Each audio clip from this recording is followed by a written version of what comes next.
Hi friends, ఇవాళ మీకు చెప్పబోతున్నది ఏంటంటే ఇది మామిడి అల్లం అండి.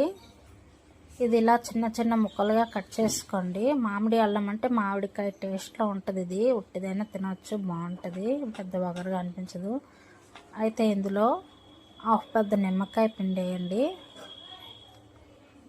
ఇది గొంతుకులో గరగరగా ఉన్న, పిల్లలకి జలుబులుగా ఉన్న, పైత్యం చేసిన ఇది ఒక ముక్క రోజు పడగడుపునే తింటూ ఉంటే హెల్త్కి బాగుంటుంది, మన పెద్దవాళ్ళకైనా. ఇందులో కొంచెం సాల్ట్ అండి, సాల్ట్ వేసేసుకొని ఈ మూడింటిని బాగా మిక్స్ చేయండి. ఓకేనండి.